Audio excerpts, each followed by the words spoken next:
All right, welcome to Your Time, Your Money, the show where your time is just as valuable as your money, and we know that. We have a great guest episode today with Kerwin Lovell, and we're going to be talking about all things AI. So let's get into it.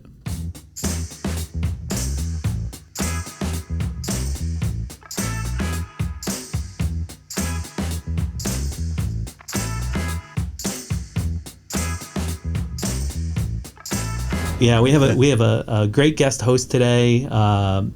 Kerwin is a master of AI. And I'll try to put him above where he would explain his skill set. But he's a master of AI, and I think it's a good conversation because obviously the world's headed that way. Yeah. You know what I mean? So I'm going to let Kerwin do a little introduction for himself.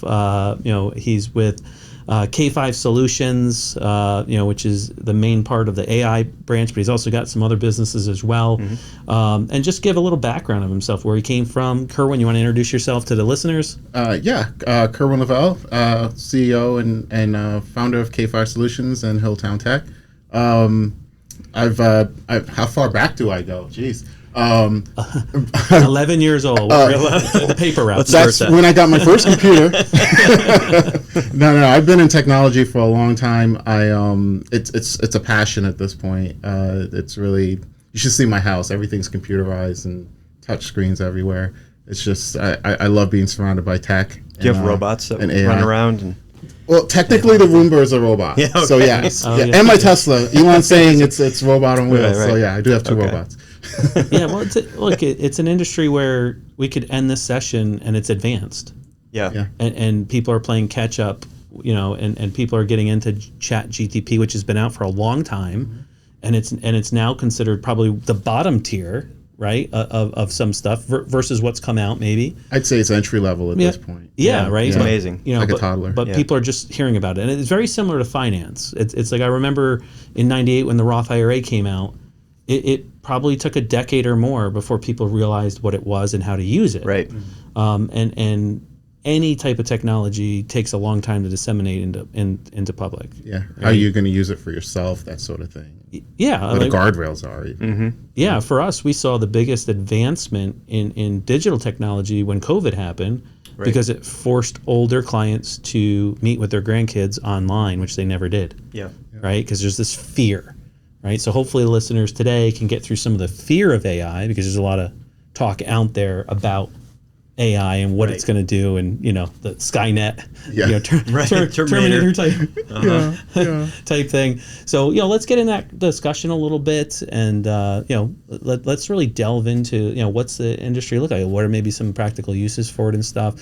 What are you finding in that field? Like, are the practical uses that the average person's using versus business? The average person, well, going back to ChatGPT, these chatbots, even if you're just using it as a glorified Google, just to get quick answers, more detailed answers, or I would say answers that's more specific to you, right? So it's like, how do I off the cuff, I'm always bad with examples, but I'll give you one. My wife yesterday, I said, oh, let's make a chicken meatball, buffalo chicken meatball dish for the Super Bowl party.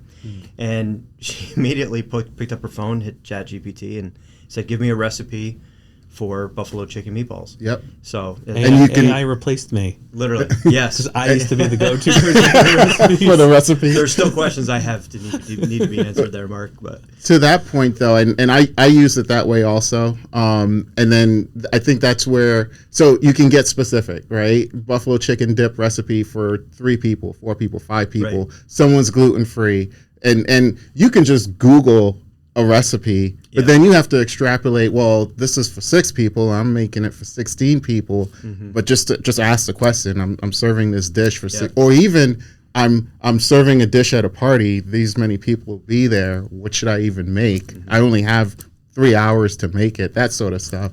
I think it's for the everyday average person, just using a chatbot is a so average person's like a glorified verbal Google. Is what most people are using it for, right? Which I think does AI a disservice because of what it can do that people don't realize. What are you seeing are maybe the more advanced uses that either individuals or business are using it for? Hilltown Tech, which is my other company, is a perfect example of that. it pretty much, AI is running the show in the background for that company. There are humans in the mix, actually putting hands on machines, that sort of stuff. But the whole orchestration piece of the business, the I would say the middle and some of the upper management parts of the business, it's all AI agents. Okay, walk us through, like, our listeners, like myself, like think we're a kindergartner. Like, what is AI running? Like, what can it run? So it is. So it's a managed services provider, like an IT support company. So in that context, let's say you had an issue with your computer. You can pick up the phone call and you're talking to someone inside of, if I think it's 2 minutes, someone's going to be on the phone ready to help you. But let's say you just wanted to send an email about it. AI is going to read your email, determine and triage it. Which team should get this request? From Mark, like, who's going to do it? Who's Mark's account manager? That sort of stuff. Let's say you ended up calling, you got the help you need. The traditional managed services provider today, you make that call, they help you, and that engineer then needs to write all the description for what it is you called, what they did, click all the time buttons, make sure the time entry is right. Then it's got to get submitted, and a manager has to look over this. Hopefully they're doing some quality assurance. It's a whole labor-heavy process just to tell you, click this button instead in your email. 3 to 6 hours later, too. Exactly. Yeah. Whereas the way our AI system works, it's looking at the ticket. It's all the engineer has to do is basically, if you called in, this is why Mark called, this is what I did. AI extrapolates on everything else. It writes the communications. It routes the emails where it needs to go. It figures out the price for the service. It bills you. Like the entire orchestration piece that would have probably crossed 2 to 3 desks at a minimum, depending on the size of the MSP. AI just does all of it behind the scenes. And from an employer standpoint, that's 2 people's salary that you're paying for the year, plus benefits and sick time and saved, the personalities, and and I hate saying it this way, but honestly, when we started rolling in the automation and the AI, we were at that point where we were actually gearing up to hire another person. And because I'm so entrenched in it, I was looking at my own workload as a CEO, thinking to myself, and I was in the business a little more at the time also, but I'm looking at the work I'm doing, and I'm thinking, do I really need to do this? I can automate this task. And so I automated 1, 2, and that's just how it started. And so then we went from gearing up to hire another person to really asking ourselves, well, why do we need the 3 people we have? Unfortunately, they're twiddling their thumbs, for a good chunk of the time. And so, we tried to relocate people where we could, and sure. one person we ended up bringing him back. So for K5. Well, as a business owner, you have to make the efficient decisions. Otherwise, you're out of business and you're not employing anybody. Yeah.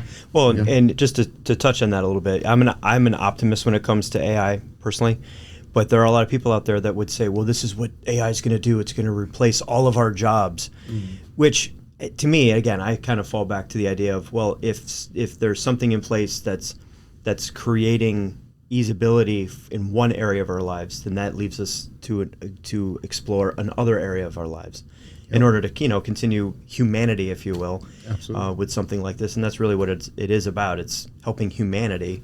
But again, I'm sure you came across that right away in that situation. Yeah, I think you're hitting it on the mark. It's the individual pivots to something else, and they start to explore other things. K5 Solutions really started to grow into what it is today when I didn't have to spend so much time at Hilltown Tech, and that's when I really just had the time to even work on it in the first place and really grow it into and even come up with a decision as far as what do I want to do with this. I think the perfect analogy is the Industrial Revolution with Henry Ford. When you think about it, it took him 3 times the labor force before he invented the assembly line. But when he invented the assembly line, it spurred on economic growth across the country. Right. More employment of selling the vehicles, showrooms, and just all the services that are associated with the vehicle came around and became more important. And I think we're kind of at that Henry Ford stage with AI transforming, really the digital, the technical industry, the service industry. We use AI quite a bit, which people are like, well, what's finance got to do with AI or whatever. Right. But for us, from a convenience standpoint, we use a system called Jump AI, and it's a program that will allow us to record a client appointment, and then just the efficiency. It captures all the detailed notes that we need. It's programmed in our terminology, so it'll weed out things that aren't finance related. I was going to say it'll recognize when we just start talking about our kids' sports or side chat, and it'll be like side chat of sports, or whatever. Yeah, but then it really creates a follow-up outline that automatically gets emailed to the client. It creates a to-do list for our staff of things that we promise to follow up on. It creates a recap with a portfolio, based on what we talked about. All things that we would want to do, but nobody has enough time, or they get carpal tunnel writing everything down. Right. Right. It's kind of like this program running in the background that allows us to better service or better be more support efficient our clients. Yeah. Yep. So that's another use for that we use in there. How do you find that transition? How do you find people find your services? Do you find like they're looking for the AI solution and they're saying, oh, let me check out what K5 does? Do you find that they have a specific problem they're looking to solve? It's a little bit of both. A lot of times, yeah, based on the, like a discovery call or whatever the case is, it's like, AI could probably work. Actually, I do have a discovery call tomorrow, and that's how it came up. She was venting about something completely unrelated and just sort of had the fetus, this, I'm just going to have to deal with this sort of thing. And I'm like, well, there's solutions there. Let's talk about that. And so that got the call scheduled. So she wasn't even thinking AI was even a solution. I was going to say, I would think that a lot of, particularly in manufacturing companies or even regular straight service companies, they're not necessarily there yet thinking, hey, maybe there's a solution in the AI space. Yeah. Because they don't know enough about it, so they make no decisions towards it because they don't know enough about it. Yeah, and on the flip side, we've had folks knocking on our door for AI. I need AI to simplify all of this stuff. And this just came up a couple months ago, and I'm looking at her workflow and everything she's got going on, and I'm like, well, you've kind of grown into needing a CRM. So it's like, yeah, we could deploy AI services to solve all of this, but a native CRM addresses all your current concerns. Right. So that's an area where, as much as I would love to have the sale, I don't want to sell someone something they just absolutely don't need. Sure. For those listeners who don't know what that is, it's a client relationship manager. Yes. Yep. So the acronyms. Well, like it's acronyms. The process when someone comes to you and says, "Hey," or is referred to you, what's your process look like? I love the discovery call. It's really just, let's sit down, get to know each other, understand where the business is, how much risk you can take, how much time do you have till you have to have a solution in place, what's your temperature on stuff like that, because that's important, right? It's almost like I liken the entire process to hiring an employee. One of my sayings is treat AI the way it identifies. It's emulating human thought. It's pretending to be a person. Treat it like a person. So if I were deploying AI services into your environment, it's along the lines of hiring a new employee to do that job. And the pain would be about as painful as that is. That is not usually a painless process, right. Even if it's an existing role. So it's about that painful and, maybe 10 to 20% more effort. But it's a relationship. And step one is really, like I said, identifying how the company operates. Usually, I don't want to say usually, 50-50, the individual knows which workflows or how they want to integrate AI. But a lot of times, again, I'm just learning how you guys operate. And I'm the one suggesting, well, hold on, so that task you have there, so there's a animal hospital that we're working with now, and they weren't even asking for it, but they're talking about exchanging patient records. Patients would be the animals in this context, but exchanging patient records with other vets and other animal hospitals, and it's this very manual process. It comes across as a PDF. There's no consistency on how it comes in the door, and this is how the industry operates. They're normal with this, and just hearing them, they said it and just sort of moved past it like it was no big deal. And it's like, well, wait a minute though, you're like none of that is required, and we can automate that entire process. Yeah. So it's and that comes out in the discovery and the interviews of just how the company operates. That's the most important part, because people do research on AI and they Google it or they see this and they're like, oh, maybe I'll contact this company. But the company is the wholesaler. Like your company is the person that patches it together and then just takes that 30,000 foot view and says, okay, these are the things you should be, because I don't think the normal person even knows what the problem is or how to solve it with AI if they don't have somebody like yourself coming in 30,000 foot view and saying, well, hey, let's keep our eye on the real problem that you have, or the efficiency that we can create. I was thinking a lot of it's very similar in a lot of ways to what we do as financial advisors when we're on a first call with someone. They might have an idea of certain things. Well, I've got my process, or in our case, right, I've got my investments, and some people think their process is great, and some people say, no, I need help on my process. Same thing with investments. And some people come in with a little bit of knowledge, and some people come in with more knowledge. But it's navigating and finding what the issues are. And like you said, sometimes we come across situations with maybe it's a life insurance policy or what have you, and you're kind of like, well, why was that done? Well, I don't know. It was something, or and it makes sense to that, right? But then again, it's the identification of potential issues, and if everything's okay and good, then you say everything's okay and good, or you don't need to fix that, right? So is this so somebody comes in, you do your discovery, you find the the holes in their plan, so to speak, and you say, hey, these are the solutions that we can use AI generated. I would imagine that with the advancements in technology, that AI solution that you recommend today may not be the same one, or one that you want to implement in a couple years. Like, is that, you see that where the industry's going, like, or is AI to the point where it'll evolve based on the task you're doing? Because it seems to me like AI,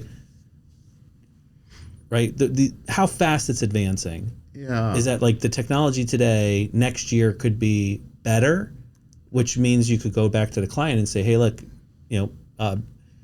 Jane Doe system is performing your job, but Jimmy Smith's system over here is 100 times more efficient and can add 3 different layers to what you're doing. Like, do you see the industry going that route, or do you just see that Jane Doe system evolving to solve the problem? That's an interesting question. That's why I'm here.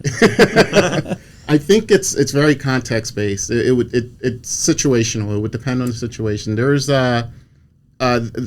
just let's use Hilltown Tech as the example.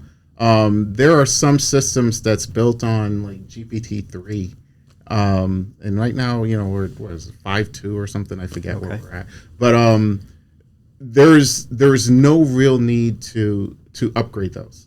It's just the function GPT-3, as long as it's available through the OpenAI API. Application programmable interface, it will Thank you. It will always serve the purpose. There's no need to touch it. So where we might want to touch it as things progress, it's definitely cheaper per token to run that same task on GPT-5. So we might want to upgrade it one day to become more lean, but in terms of picking up functionality, there's really no need to. And then I'm saying run more lean, but then it's like, honestly, the level of effort to bring it up to 5, we're not saving that much for what, so and so that's why it's kind of difficult to answer that. Sure. I can see other scenarios where, as the subsystems get better, we might be able to get more accurate with certain things, and that's where the relationship comes in. It's usually not one and done. You bring us in, we automate this thing for you, and then have a nice day. Call us if you think of something else. Usually the companies we're working with, we're entering into a relationship. Just like hiring an employee, we're together, and it's not to say you have to work with us. You couldn't work with any other integrator. Theoretically, you could. No one ever really wants to. They haven't left us for that. Right. But it's it's a relationship. So as these things come up, we'll probably make changes to the application. It's interesting. We were at a conference last July, our Connect to Peers, which is our big conference. The keynote speaker discussed how in a 10-year time frame that AI is going to do more for humanity than the last 150 years. And he talked about things like, curing of diseases, cancers, ALS, Alzheimer's, dementia, things like that, all the way to, helping people live hundreds of years versus what our current lifespan is. I turned to the person next to me and I said, are we going to be stuck with the Kardashians for, 300 years or what? No, but, how do you see that as far as what you do and how that's going to help propel your world? That's a great question. I think you can live on for forever now, if certain people can, in that regard. I was just having this conversation with someone actually, and it was around therapy. And basically, if you're a therapist and you've got a lot of a lot of writings, whether you've written books, articles, whatever it is, we can definitely use all of that content to train a system that would react to situations the same way you would. So if you spent the last 25, 30 years as a therapist writing books and articles and all these things, this is who you are. And so someone coming to you with some sort of personal issue, we can definitely create an AI system that would give the same type of advice you would. So in that regard, you probably could create, instead of retiring, if it were legal to do this, I don't know if the legality, but you could create an AI agent if someone were comfortable talking to AI like a therapist and get the exact same advice as though they were talking to you directly. And that, if you did that, then your practice really becomes an asset. As you age out, your AI has taken over, has personified you, so to speak. Right. And that technically is something you can pass down. So realistically, 200-300 years later, you could still be giving out that advice, whether it would still be relevant in 300 years. Right. I don't know. Well, I think that's important to understand, especially with where the technology is now, is AI does have a limit of what goes in comes out. Yeah. Like if you have a very narrow filter of what's going in for it to consider in its intelligent application, is you're not getting the actual result, which is where some errors may come in. But the broader resource, the more you bring in, the less the variance happens. And well, yes and no. So you can, it's all in how you approach it, how you program it, how you prompt it. So you could give it this data set and say, stick to this. Yeah. You can give it this data set and tell it to reference the data set, but reference it from a certain point of view. And that will slightly change the output, right? So it would be similar to, I just inherited $100,000. What do I do with it? All right. Now you could there's probably a blanketed process. What word am I looking for there? There's probably a canned response for what do I do with this $100,000. But then you start layering on, okay, I'm 16 or I'm 61, massively in debt. I have everything I could ever need, and these nuances change what you do with this $100,000. So it's sort of in that vein. We can give it context to work on, and then go both ways with it. And I think that's where it really gets powerful. It's important to remember it's a human emulator. It's emulating human thoughts. Yeah. I say this all the time. It's emulating human thoughts. So the same way you would look at this book, and you can put on different hats and extrapolate different instructions or meaning out of the same page. Sure. You can ask AI to do the exact same thing. Yep. If our listeners want to reach out to you for your services, what's the best way that they can contact you? They can reach out, engage. Me directly, I field a lot of calls, a lot of inquiries. So Kerwin.Lovell at K5Solutions.ai. Lovell. Lovell. You can go to hilltowntech.com. That's more IT managed services, K5Solutions.ai or .org. They both take you to the same place. And location doesn't matter. They can be nationwide. They can be wherever for your services. We've got clients everywhere. Yeah, we've got clients in other countries, all across the state, just everywhere. So awesome. It doesn't matter. Very nice. Well, if you want to reach out to the Your Time, Your Money team at Iron Tree Financial, you can reach us at 800-222-3202. You can also email us at irontreefinancial@cetera.com, as well as 19 British American Boulevard if you just want to show up and get a cup of coffee just show up. or a donut or whatever else we have kicking around in the office. The office smells great. So hey, that's those candles that we. That's right. It's the scented pork and Italian Italian candles that we do here. But like us, find us on Spotify, Facebook, Twitter, X, YouTube. It's called YouTube as well, which maybe they're watching it here or whatever. Yeah. But subscribe. We're excited for our next sessions, and as always, it's your time, Your money.